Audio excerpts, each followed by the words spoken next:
हाँ बेटा,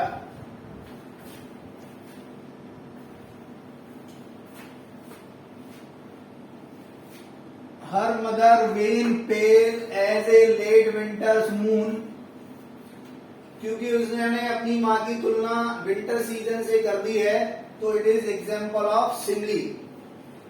सिमली क्या है? Simile is a figure of speech, एक अलंकार होता है in which two dissimilar things are compare to each other.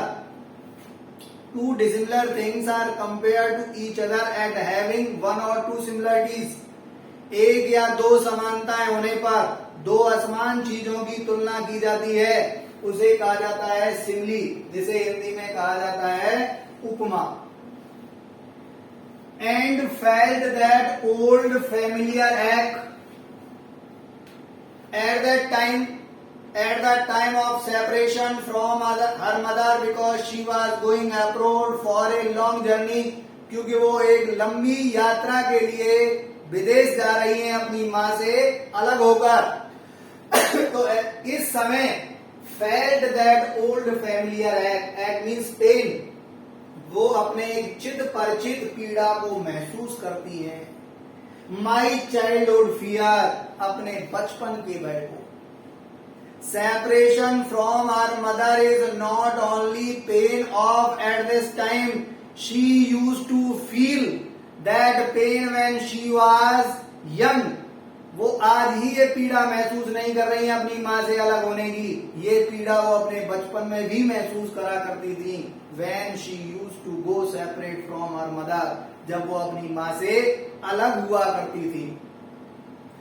तो ये वो जो सेपरेशन की जो पीड़ा है, जो कष्ट है, वो उनके लिए चित परिचित है, क्योंकि ये भय उनके बचपन का है। But all I said was see you soon, अम्मा।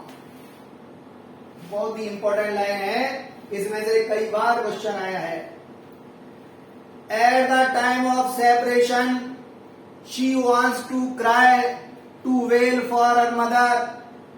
वो अपनी माँ के लिए रोना चाहती है, क्योंकि she was not sure that she would find her mother alive when she would return from the long journey, कि वो अपनी लंबी यात्रा से जब लौट कर आएंगी तो उनकी माँ जिंदा मिलेगी या नहीं मिलेगी, इस बात से श्योर नहीं है। वो रोना चाहती हैं, लेकिन she suppresses all her feelings in her heart, वो अपनी सारी भावनाओं को अपने हृदय में दबा लेती हैं और अपनी माँ को एक मोरल टच देती हैं, जिसकी वजह से वे लंबे वो इंतजार करते हुए जीवित रहें। तो अपनी माँ से कहती हैं, मैंने और कुछ नहीं कहा, विदाई के समय रोने धोने या दुख की बात नहीं गई। क्या कहा? अम्मा, एड्रेसिंग वर्ड है, अपनी माँ को क्या बोला? अम्मा सी यू सून, शीघ्र ही मिलेंगे। माँ को एक मोरल टच देते हुए कहा है सी यू सून अम्मा।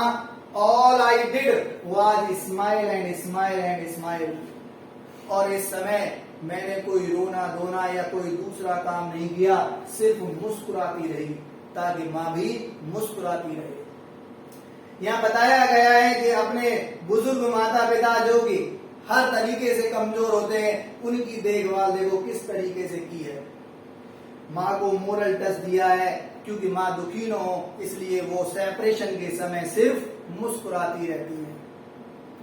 बेटा ये पोएम हो गई कंप्लीट। इसके क्वेश्चन आंसर की पीडीएफ आपके पास भेज दी जाएगी और नेक्स्ट पोएम हम नेक्स्ट क्लास में पढ़ेंगे।